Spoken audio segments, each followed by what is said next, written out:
ማለት ፊልጵስዩስ መጽሐፍ ላይ መጨረሻ አካባቢ ላይ እናንተ በክርስቶስ እንድታምኑ ብቻ አይደለም የተጠራችሁት መከራ ልትቀበሉ ይሄን ሐሳብ እኔ ራሴ እንትን እያሰብኩ ነበር። ዮሐንስ ራሱ ራእይ መጽሐፍን ሲጽፍ ምንድነው ያለው? እኔ ወንድማችሁ ዮሐንስ አለ ስለተቀበልኩት ስለ ወንጌል እውነት ስል አይታል ሁለት ነገር ለመካፈል የተዘጋጀ ሰው ነኝ። የእግዚአብሔርን ጽድቁንና መከራን ሊካፈል ከናንተ ጋር አብሬ የተጠራው አይታል። ወንጌልን ስትቀበል የእግዚአብሔርን መንግስት ለመውረስ ብቻ ሳይሆን መከራንም ጭምር ወንጌል ከመከራ ጋር ፓኬጁ ያ መከራ አይንካኝ የሚባል ወንጌል ውስጥ ቢካው ለመሰለ አሁን እዚህ ዓለም ላይ እግዚአብሔር መንግስትን የሰይጣን መንግስት አለ። እኔ ከሁለቱም ነፃ ነኝ መሆን አልችልም። አንድ ሰው ከሁለቱም ነፃ ነኝ ካለ ከሰይጣኑ ነው። ከሁለቱም ነፃ መሆን አልችልም። ወይ ከእግዚአብሔር መንግስት ነህ ወይ ስለዚህ አንዱ መንግስት ላይ ስትሆን አንዱ መንግስት ይነሳብሃል። በውጊያ ውስጥ ነው ያለው እና ታዲያ ወንጌል ደግሞ ሰይጣን በጣም ምድር ላይ ከማይፈልገው ነገር አንዱ ወንጌል እንዲሰበክ አይፈልግም። ምንም አድርገው ሀብታም ብትሆን እሱ ግድ የለበትም። የማይፈልገው ምንድነው? ሰው እንዲድን አይፈልግም። ሰው የሚድነው መች ነው? ወንጌል ሲሰበክ ነው። ወንጌልን የሚሰብክ ሰው ታዲያ ማለት የሰይጣንን ስራ እያፈረሰ እኮ ነው። በጣም ሰይጣን የሚፈልገው ታርጌቱ ጉዳይ ምንድነው? ብቻውን ሲኦል መግባት አይፈልግም። ሲኦል የተዘጋጀው ለሱ ነው። እናስ ይዞ መግባት እና ይዞ እንዳይገባ አንተ ሰዎችን ወንጌልን ሰብከህ መታስመልጣችሁ ከሆነ ዝም ብሎ ነው ያይ ነው። በዚህ ዘመን በጣም ያሳዘነኝ ነገር የሆነ ሰውዬ ሲያወራ የሰማሁት ለምን ነው በዚህ ዘመን መከራ የለም ወይ? ለምን ነው አማኛው የማይሰደደው ብሎ ሲያወራ አይ መከራ ጠፍቶ እኮ አይደለም በወንጌል ምክንያት እኮ በአሁኑ ሰዓትም ስደት እኮ ዘጭ ነው አለ ብዙ መከራ አለ። ግን እኛ አለ ተቻችለን ነው የምንኖረው። ተቻችለን አትንኩኝ አለካችሁ ተብለን ተመቻችተን ስለምንኖር ስደት የለብንም። ለጎረቤቶቻችን ወንጌል ስለማናወራ እንዴ ገበያ ከምንቆማቸው ሰዎች ጋር ወንጌልን ስለማንነጋገር እንዴ አንተም በሃይማኖት እኔም በሃይማኖቴ በሰላም እንኖር ስለተባባልን ነው እንጂ ስለ ወንጌል መከራ ዛሬም አለ። ጉቦ ሲሰጥ እስቲ አልቀበልም በል ቤት ያለ ራት አድራለህ። ኑሮ ውድነቱ ምን በቃ የመኪና አተበግሪ ትጓዛለህ። ብዙ ወንጌል የሚያስከፍለው መከራ ነው።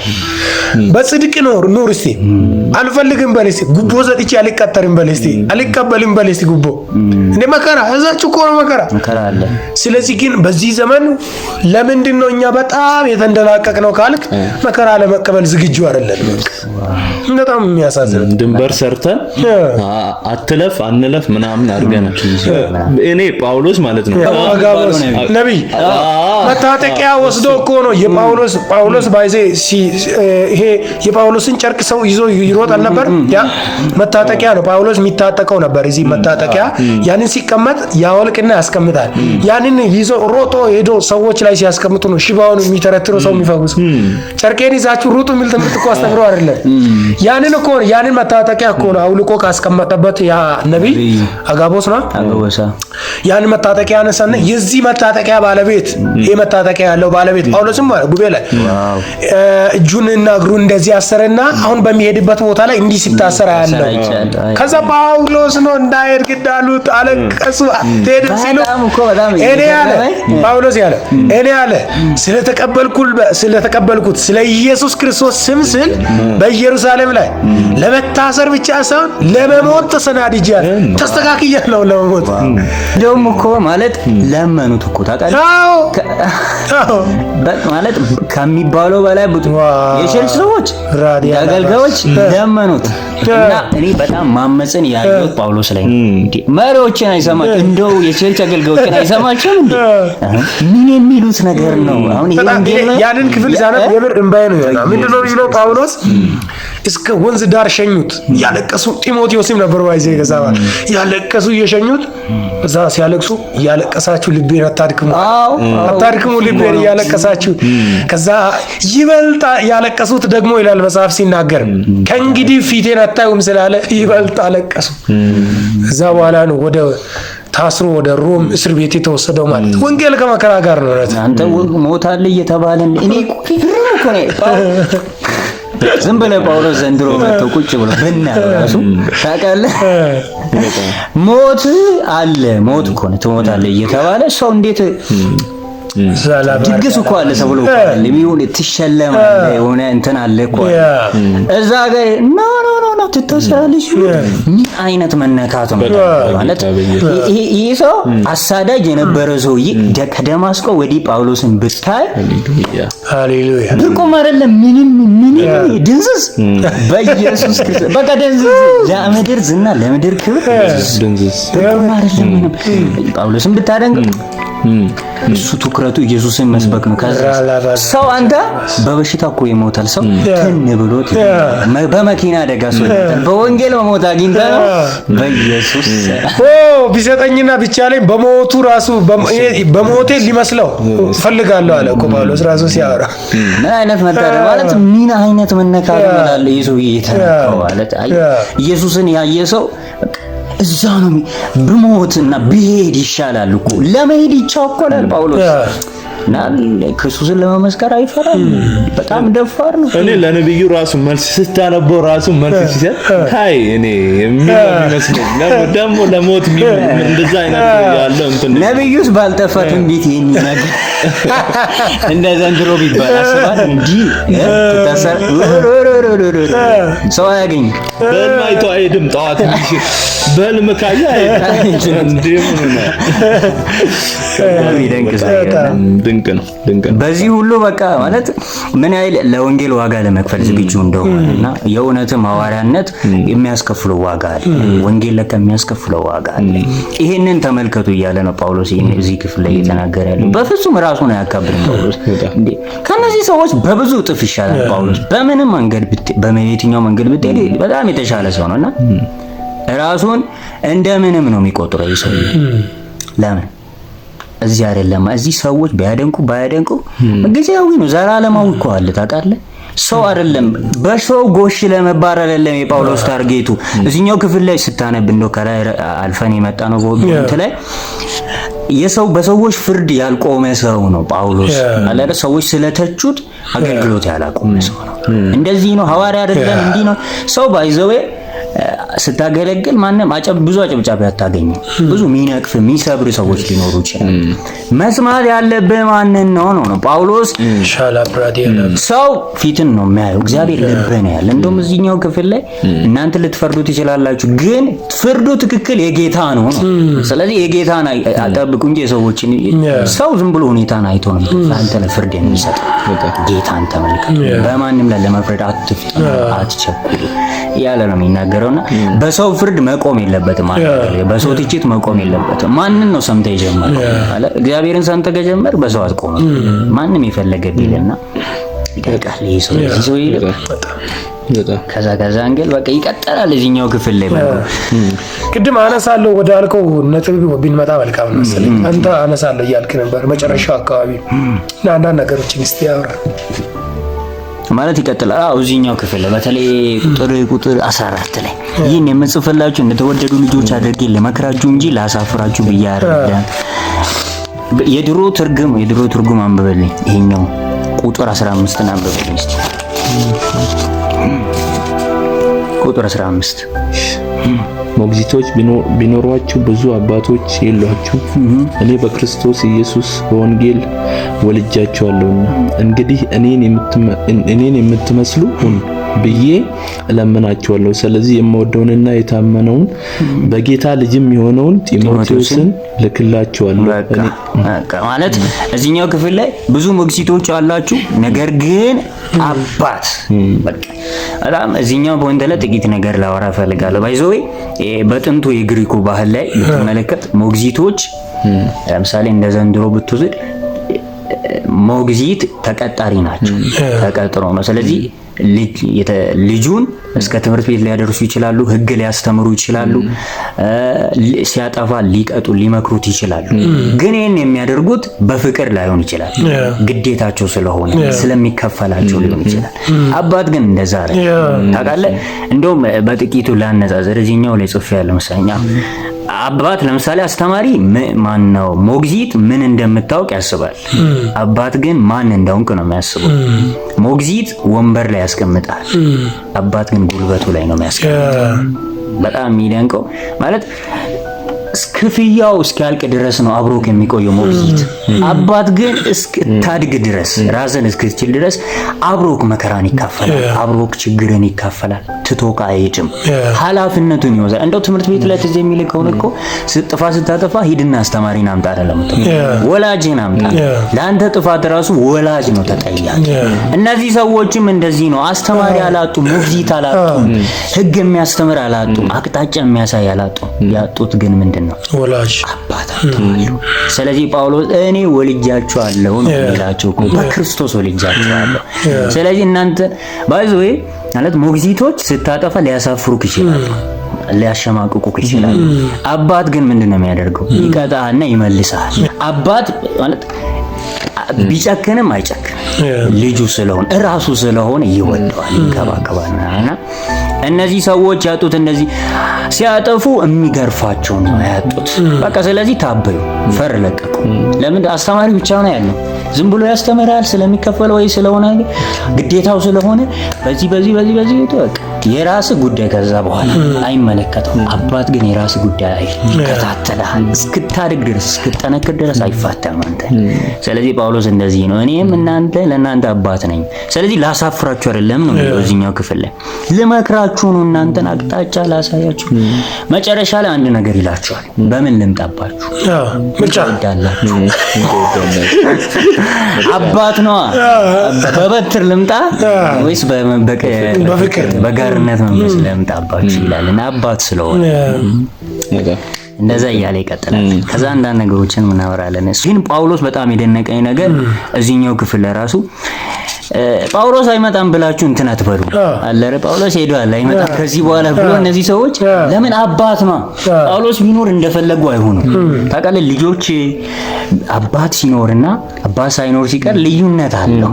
ቆነጥጣቸው ይገርፋቸው እንትን አባት ከሌለ በቃ ፈሪ ይለቃሉ፣ እንደፈለጉ ይሆናል። ስለዚህ ጳውሎስ ዞር ስላለ እነዚህ ሰዎች እንዲህ ሲሉ እኔም አልመጣ እንዳይመስላችሁ ጌታ ቢፈቅድ። ጳውሎስ የሚያስቀድመው ድንቁ ነገር ጌታ ቢፈቅድ አይ እንዲና እንደ የጌታን ፍቃድ ነው የሚያስቀድመው ምናምንና ጌታ ቢፈቅድ እመጣለሁ። መጥቼ ግን እኔ ላያችሁ የምፈልገው እናንተን ወሬ አይደለም፣ ኃይላችሁ ሊስቲ ከልፍለፋር ማለት አላረ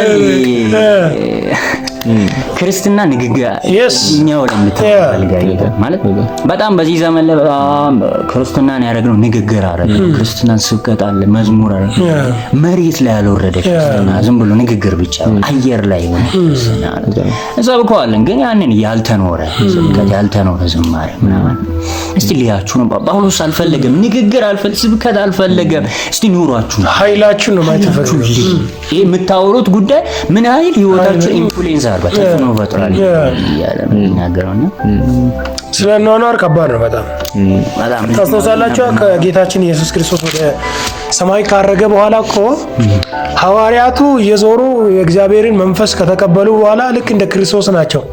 ለዚያ ነው እነዚህ ክርስቲያን አሉ ማለት ነው።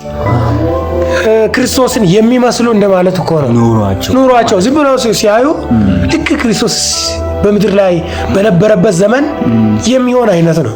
ይጸልያሉ፣ ጉሩን ያበራሉ፣ ሽባውን ይተረታሉ። እነዚህ ክርስቲያኖች ባለፈው የተሰቀለ ሰውዬ ተከታዮች የክርስቶስ ተከታዮች ብሎ ስድብ የሚመስል ማዕረግ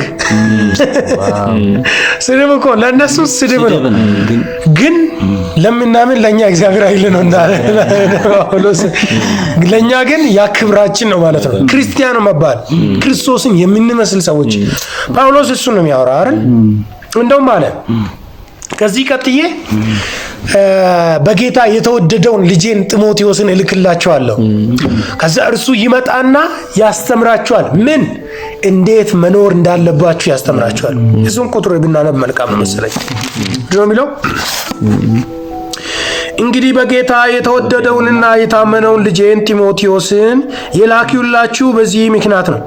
እርሱም በየስፍራው በሚገኙ አብያተ ክርስቲያናት ሁሉ ከማስተምረው ትምህርት ጋር የሚስማማውን አይታችኋል። ከኔ ትምህርት ጋር የሚስማማውን ትምህርት አይታችኋል። ከሚያስተምረው ትምህርት ጋር የሚስማማውን በክርስቶስ ኢየሱስ ያለውን የሕይወትን አካሄድ ያሳስባችኋል። የሕይወታችሁ አካሄድ ምን መሆን እንዳለበት ያስተምራችኋል። ጢሞቴዎስ ይነግራችኋል። የእግዚአብሔር ስም ለዘላለም የተባረከ አሜን። በክርስቶስ ያለውን እኮ ነው እንዴ! ሰው እንዴት ነው መኖር ያለበት? በክርስቶስ ያለውን የሕይወትን አኗኗር ምድር ላይ መግለጥ አለበት። አንድ ሰውዬ ሲያወራ በጣም ያሳዘነኝ ድሮ አለ ዓለም አልቆ የእግዚአብሔር ቤት የሚጀምርበት ቦታ ያስታውቃል አለ። የሆነ እንትን አለ፣ ገደብ አለ። ከዚህ ወዲያ ዓለም፣ ከዚህ ወዲህ ደግሞ መንፈሳዊ ነገር ነው፣ ቸርች ነው ወይ የሆነ ነገር ነው የምትልበት የሆነ ያስታውቃል። አሁንስ የለም። ቸርችም ዓለምም ክልክል ነው። አንድ ነው። ቸርች ብትወጣም ዘረኝነት አለ፣ ዓለም ላይም አለ። እዚህም ክፍፍል አለ፣ እዛም ክፍፍል አለ። እዚህም አድመኝነት አለ፣ እዛም አለ። ግን ጳውሎስ የሚያስተምረውን ነገር አይታችኋል። ከእኔ ትምህርት ጋር የሚስማማውን ትምህርት የሚያስተምረውን ጢሞቴዎስን የላክላችሁ በዚህ ምክንያት ነው። እርሱም በክርስቶስ ያለውን የሕይወትን አካሄድ ያስተምራችኋል። ሰው እንዴት ነው መኖር ያለበት? በክርስቶስ ትምህርት ነው መኖር ያለበት። ትውቶ ነው። አይዛብ ውጭ ያለ ሰው እኛን አይቶ እግዚአብሔርን መመልከት አለበት። አይታል። አሁን ሰማይን ስታይ ምንድነው የምታስበው? ሰማይን ስታይ አሁን መዝሙረ ዳዊት መጽሐፍ ላይ ምን ይላል? ሰማይ ይላል አፍ የለውም፣ አያወራም፣ አይናገርም፣ ነገር ግን ጩኸቱ እስከ ምድር ዳርቻ ነው። ሰማይን ስታይ እግዚአብሔር አለ፣ የፈጠረኝ አለ፣ እንደዚህ ያቆመኝ አለ ብሎ ሰማይ አፍ የለውም ግን ያወራል። አይታል። አንተም ልክ እንደዛ መሆን አለብህ ማለት ነው። ሰማይ እንኳን በራሱ ችሎታ እግዚአብሔርን ይመሰክራል፣ አንደበት የለውም። የኛን ኑሮ አይቶ አሕዛብ ከኛ የሆነ ነገር መማር አለበት ማለት ነው። ክርስቶስን መማር አለበት፣ ቸርነትን መማር አለበት። ከክርስቶስ የተቀበልነውን ፍቅር ለአሕዛብ ስንገልጥ አሕዛብ ያንን ፍቅር አይቶ ነው ወደኛ የሚመጡ። እኛ ጋር ጥላቻ ከሆነ እንዴ በጣም ባይዘኮ ማለት ሰዎች ወደ ጌታ እንዳይመጡ እንቅፋት ከሆኑ ነገሮች ውስጥ አንዱ ኑሯችን እንደሆነ ታውቃለህ። መዛም ከሌላ ምን ኖረው ቸርች ላይ ቅዱስ ወጥቼ ስንወጣ ጳውሎስ በጣም ዲፍረንት ያ ሰውዬ ያለን ታስተሳለ ቸርች ጳውሎስ ውጭ ዲያብሎስ ትሆናለህ ያለው ለዛ ነው ማለት ነው።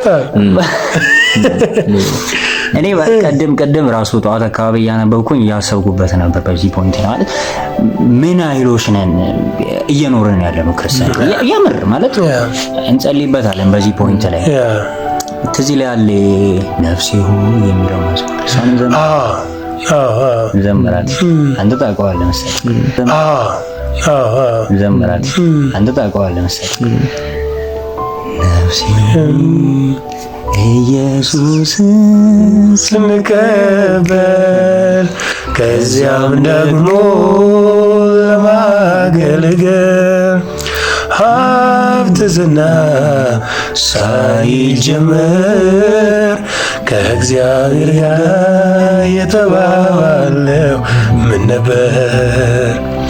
ነፍሴ ሆይ ኢየሱስን ስንቀበል ከዚያም ደግሞ ለማገልገል ሀብት ዝና ሳይጀምር ከኢየሱስ ጋር የተባባልነው ምን ነበር? ጀመሪያ ላይ የነበረው ክርስትና ማለት እናፍቀ በጣም እኮ እኔ አንዳንድ ጊዜ የምፈራው ትልቁ ጉዳይ ምን እንደሆነ ታውቃለህ? የለመድን ይመስለኛል። ክርስትናን የለመድን መንፈሳዊ ሕይወትን የለመድን ቸርችን አገልግሎትን የለመድን ምናምን ይመስለኛል ማለት ያ መጀመሪያ ጊዜ ጌታን ስንቀበል የነበረው ትጋት የነበረው ቅድስና የነበረው ለመንፈሳዊ ሕይወት የነበረን አመለካከት አሁንስ ስንቆይ ስንከርም ጊዜ ለመድ ነው ለዛ ቸል ወደ ማለት ነውና ነፍሳችንን ይሄንን ነገር እንድናሳስብ ፈልጋለሁ። እንዴ ደግመን እንዘምረው። ነፍሴ ሆይ ኢየሱስን ስንቀበል ከዚያም ደግሞ ለማገልገል ሀብት ዝና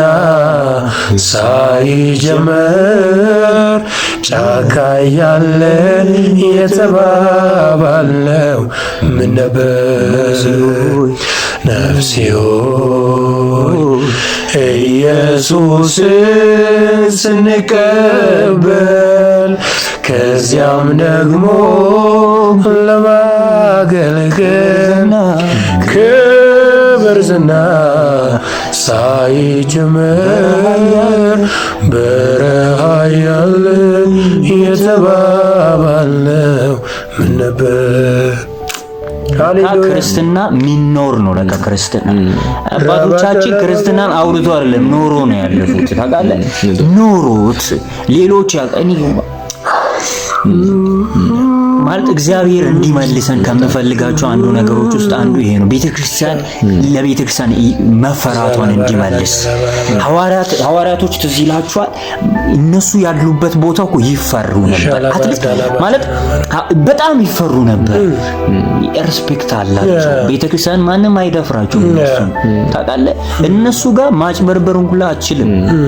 እና አናንያ ሳጲራ ሊያጭበረብሩ ሞክረው አይቻልም። ለካ ያ ቤተክርስቲያን የሆነ እንትን የጣለች ይመስላል። የሆነ እግዚአብሔር የሰጣት በትር የጣለች ነገር ይመስላል። ያ መፈራቷ ወዴት ሄደ? ያ ቤተክርስቲያን የነበራት ሞገሷ ወዴት ሄደ? ዛሬ ሰዎች እንደሚያጣጥሉት እኮ አይደለም። ሰዎች በሚዲያ ላይ እንደምንሰማው ምናምን እኮ አይደለም። ያኔ የነበረው ክርስትና የምራቸው ነው የሚኖሩት። ለዛ ነው ዝማሬያቸው ዘመን ተሻጋሪ የሆነው ተጽዕኖ ፈጣሪ የሆነው ኖሮበት ነው ክርስትና። ዛሬስ ዝም ብለን ነው የምናወራው። ንግግር ለገባር ትምህርት ለአንደኞች ነው።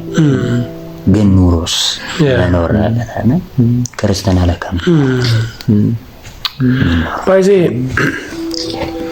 የሐዋርያት ሥራ መጽሐፍ የሆነ ድርሰት የሆነ ነገር እኮ አይደለም። የኖሩቱን እኮ ነው። በቃ 19ኛ ምዕራፍ ላይ ሲደርስ ጳውሎስ እንደዚህ ሆነ፣ ከዛ እንዲህ እየሄደ እንዲያረገ ነው እኮ ሐዋርያት ሥራ የኖራውን እኮ ነው የጻፉት። መጽሐፍ የሆነው ማለት መጽሐፍ ቅዱስ ሆነ። የኖሩት ኑሮ ቅዱሱ ኑሯቸው እግዚአብሔር ወደዚህ ሊመልሰን ይገባል። ሐዋርያት ሥራ በእኛ ህይወት ላይ መደገም አለበት። መጽሐፍ በእኛ ላይ መደገም አለበት። በጽድቅ ኖሩ፣ እግዚአብሔርን እየመሰሉ ኖሩ፣ ሁሉን እያጡ መከራን ተቀበሉ፣ ሁሉን እንደ ጉዳት ቆጠሩ። በእኛ መደገም አለበት። በጣም ይሄ ቅናት አለኝ። ከምንም በላይ መኖር ኖሮ ማለት ነው ይመስል ነገር ብትኖር እኮ ሺህ ዓመት እኮ አትኖርም እዚህ አለ። እነዚህ ለጥቂቷ ብለህ ማለት እኔ እግዚአብሔር ጸጋውን እንዲያበዛልኝ ዛሬ ላለችው ቤተክርስቲያን ይሄንን ሞገስ እንዲመልስ እግዚአብሔር መፈራቷን እንዲመልስ እግዚአብሔር ሃሌሉያ ያገኘው መዝሙር ነው። ታውቃላችሁ ክርስትና መኖር ክርስትናን መኖር ዋጋ በመክፈል ነው። እኔ ለበስኩ ሥጋ በጣም ደካማ ነው። ከጎን በመሆን ካላበረታኝ ታውቃለህ ጌታ ሆይ እኔ ደካማ ነኝ። ክርስትናን መኖር ዋጋ በመክፈል ነው። ግን የለበስኩት እጅግ ደካማ ነው። ከጎኔ በመሆን ካላበረታኝ ታውቃለህ ጌታ ሆይ እኔ ደካማ ነኝ። ታውቃለህ ጌታ ሆይ እኔ ደካማ ነኝ። ክርስትና ዋጋ እየከፈሉ ክርስቶስን እየመሰሉ መኖር ዛሬ እንደምናቀልለው አይደለም። ክርስቶስ ቦታ ሁሉ መድረክ ቢሆንልኝ፣ ቦታ ሁሉ መድረክ ሰፈራችን ፑልፒት ቢሆን መኪና ውስጥ ፑልፒት ቢሆን ፑልፒት ላይ ቢታሳየው ትህትና እግዚአብሔርን መምሰል ሰፈሪ ላይ ቢገለጥ መኪና ውስጥ ተሳፍረ ስትሄድ ቢገለጥ ገበያ ውስጥ በምንወጣበት በስራ ቦታ ቢገለጥ በምንማርበት እግዚአብሔር ቦታን ሁሉ ፑልፒት ያርግልን። አባቶቻችን እንዲሁ ዝም ብሎ በተራ ይመጣ እኮ አይደለም።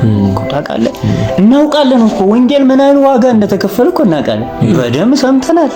ለዚህ ወንጌል ምን ያህል አባቶቻችን ዋጋ እንደከፈሉ መጽሐፍ ቅዱስ መያዝ ዘንድሮ እኮ መያዝ ትችላለህ። እንደፈለግ ይዘህ እሱ መያዝ ብቻ አይደለም፣ በየጎዳናው በየአደባባዩ በነፃነት ያው በነፃነት ጎዳና ላይ የምሰብክበት ዘመን ላይ ነን ያለነው። በፈለክበት ሄደ መብት አለ የመስበክ ክርስቶስን የመናገር መብት ያለበት ዘመን። አባቶቻችን በዚህ ዘመን አይደለም የሰበኩት ወንጌል የሚታሰሩበት። ሌላው ቶ መስበኩን ቶ መጽሐፍ ቅዱስ መያዝ በማይቻልበት ዘመን መጽሐፍ ቅዱስ ይዞ ለዛሬው ቸርች ኤቭሪቲንግ በተሟላበት አይደለም። ጫካ እየተደበቁ ብዙ ዋጋ እየከፈሉ እግሮቻቸው በቃ ብዙ ነገሮቻቸውን አጥተው ያደረሱት ወንጌል ያለ ዛሬ እኔ ግን ሳስብ ሆናሁ ምቾትም ይመስለኛል እንዲህ እንድንሆን ያደረገን ማለት አሁን ያለን ክርስቲያኖችን በቃ ኦቨር ምቾት ኮምፈርትን እንፈልገው ይሄ ምቾት ስላለን መሰለ ወንጌልን የረሳነው ይያስ አሁን ወንጌል ላይ መሰደድ ቢኖር በቃ ተበረታለህ በግድም ትሄዳለህ ማለት ግን አሁን ቅድም እንዳልነው በቃ ድንበር ተሰራርተን ስላለን ምንም አይደለም። ዶይትዮን ታሪክ ብዙ ጊዜ ሰማሉ መድረክ ላይ ሰምታችሁ ይሆናል። ይሄ ከህይወት ጋር ማለት የሆነ የመጽሐፍ ቅዱስ ክፍል ስለ ፍቅር እየሰበከ ነው ሰውየውና ከዛ በኋላ በቃ ቤት ላይ የለም ቀውጢ ነው ፍቅር ቀውጢ ነው በቃ እዛ ቤት ላይ አይታወቅም ፍቅር ነው ጥግን ያለው ከቤት ውጪ ምናምን ያለው ፍቅር ከዛ ጥል በቃ ጥላቻ ነው መሰዳል ቤት ላይ ሞልቶ ግን ሰውየው መድረክ ላይ መጣ በቃ ከሴትየው ቤት ላይ እንትን ይላል። ከዛ ሰውየው ደግሞ ስለ ፍቅር ቸርች ላይ ይሰብካል ማለት ነው። ከዛ በኋላ ሴትየው ብድግ አለችና ማይክ ተቀብላ ምናምን ይመስለኛል። ከዛ በኋላ አልጋና እቃዎችን ወደዚህ መድረክ ላመጣ ነው ወደ ቸርች ይምጣል። ሰው በቃ ተገረመ። ለምንድን ምናምን ሲል ባለቤቴ ፍቅርን እዚህ ጋር ነው የሚያውቀው እና በቃ አሁን በዚህ ሰዓት ሰው ላይ በኔ ላይ የመስበክ ችግር አይደለም የመዘመር ችግር አይደለም ያለው ማለት በዚህ ሰዓት ለቸርች ብር የመስጠት ችግር በክርስቲያን ላይ የለም። አሁን ግን ህይወት ወንጌል ነው። አሁን ምንድነው ትኩረቱ የሰው ሐሳብ ልቡ ያለው ምን ላይ ነው? አሁን ቅድም እንዳልከው ህይወትን የሚያገኘውን መንገድ አይደል ያለው ህይወትን የሚያገኘው መንገድ ኦሬዲ ህይወትን የሚያገኘው መንገድ ደግሞ ኦሬዲ ያ ማለት ህይወትን የሚያስገኝ መንገድ ማለት አንተ ጋር ነው ያለው ህይወትን የሚያስገኝ መንገድ ህይወትን የሚያስገኝ መንገድ አንተ ድጋሚ ህይወትን አታገኝም። አንዴ አግኝታ ህይወትን ያላገኘ አለ ህይወትን የሚያስገኝ ነው ህይወት ላላገኘ ምን መጣበት መንገድ ምን ናልፍበት መንገድ ማለት የኔ አካሄድ ህይወትን የክርስቶስን ዘላለማዊን ህይወት የሚያሳይ ነው አቅጣጫ ነው የኔ እርምጃ ማለት ነው። ግን እኔ በጣም ያመኝ ነገር አለ ባለፈው ወርቻለሁ አንድ ነፍስ ጋሹን አይቶ ጋሹን የደስበቀው ጋሹ እንዲህ የሆነ እኔ እንዴት ነው ቸርች ምገባው ክርስቶስን ማቀው ብሎ ከሚያወራ እኔ ሞቴን መርጣለሁ በኔ ምክንያት ማለት ነው። ለምን እግዚአብሔር አምላክ ሰው የሆነበትን ዋጋ አሳንሻለሁ ማለት ነው። አምላክ ሰው የሆነበትን አምላክ የተጨነቀበትን ያንን ዋጋ አሳንሻለሁ። ሰው ወደ እግዚአብሔር ቤት እንዳይመጣ የሆነ ነፍስ ጌታን እንዳይቀበል መንገድ ምን ቆላልፍ ነገር ካለ በጣም ከባድ በጣም ይሄ ዘመን በጣም መጸለይ ያለብን በጣም ጌታ ደግሞ እንዲረዳን ብቻ ማለት ሌላው ሰው ምን አይቶ ይምጣ አንተ አምነሃል ኢየሱስ ያድናል ብለህ የዘላለም ሕይወት ይሰጣል ብለህ አምነህ አሁን ማይዘው ዓለማውያኖች ያንተ የማመን ያለማመን ጉዳይ አይደለም የሚፈልጉ ኑሮህን ማየት ይፈልጋሉ። አንተ ለካ ማለት ከንግግር በላይ ኑሮክ በደንብ ይሰብካል። ኖረ በጣም ማለት ሰው እኮ የግዴታ በቃ ኢየሱስ ጌታ ነው። አንዳንድ ጊዜ ታውቃለህ ማለት ሰው እንዲድን አይደለም እኮ አንዳንዴ የሚሰብከው ኃላፊነትን እንትን ለማለት ደሙ ከደሙ ንጹህ ነው ለመባል ብቻ ኢየሱስ ያድናል ብታምን የዘላለም ተገኝ እምቢ ካልክ ሲኦል ትገባለህ የራስህ ጉዳይ በቃ የሆነ ሸክም አለ እንዲህ አራፉ ለመሸሽ ያለው እንጂ ሰውየው እንዲድን ፈልጋር አንተ ራሱ አንዳንድ ጊዜ ታውቃለህ አንተ ራሱ የምትሰብከውን አይነት ስብከት አንተ ወደ ጌታ ሳትመጣ በፊት ለአንተ ቢሰበክ እንደዛው ብዙ ጊዜ አንዳንድ ስብከቶቻችን እንደዛ ነው። ሸክምን የሆነ እንትንን አራግፎ ለመቶ ምናምን ነው የሚመስለው። ለየጎዳናው እንወጣለን ኢየሱስ ጌታ ነው ኢየሱስን ብታምን ይተውናል ነው ኑሮህ ይጮህ ነው በቃ አይ ባንደበት ከምትጮህ በላይ ኑሮህ ይጮሃል አካሄድ ይጮሃል እንዴ አንተው እየተሳደብክ አንተው ሰባኪ አንተው ውጪ ትደባደባለህ ቸርች መተህ ደግሞ ስለ ፍቅር ትሰብ እንዴት ይመኑ አንተ አታንሰው እንዲህ ቸርች ቄስ ትሆናለህ ስትወጣ ደግሞ። እንግዲህ ተመልካቾች ዛሬ ነበረን ጥናት የተከታተላችሁትን ይመስል ነበር። በዛሬው ጥናታችን ብዙ እንደተጠቀማችሁ እንደተባረካችሁ አንጠራጠርም። እናንተስ እንዴት ትመለከታላችሁ? ራሳችሁን እንዴት ነው የምትቆጥሩት? በዛሬው ጥናት ያገኛችሁትን ሐሳብ የተባረካችሁትን ፖይንት በኮሜንት ላይ በመጻፍ እንድታጋሩልን እንፈልጋለን። የዛሬው ንባባችን ይህን ይመስላል። በቀጣይ ጊዜ ደግሞ የዛሬ ሳምንት ምዕራፍ 5ን እንቀጥላለን ማለት ነው። እንዴት አያችሁ ፖድካስታችንን? እስቲ ሐሳብ አስተያየታችሁንም እንጠብቃለን። እግዚአብሔር ይባርካችሁ። በቀጣይ እናገኛችኋለን። ተባርኩ።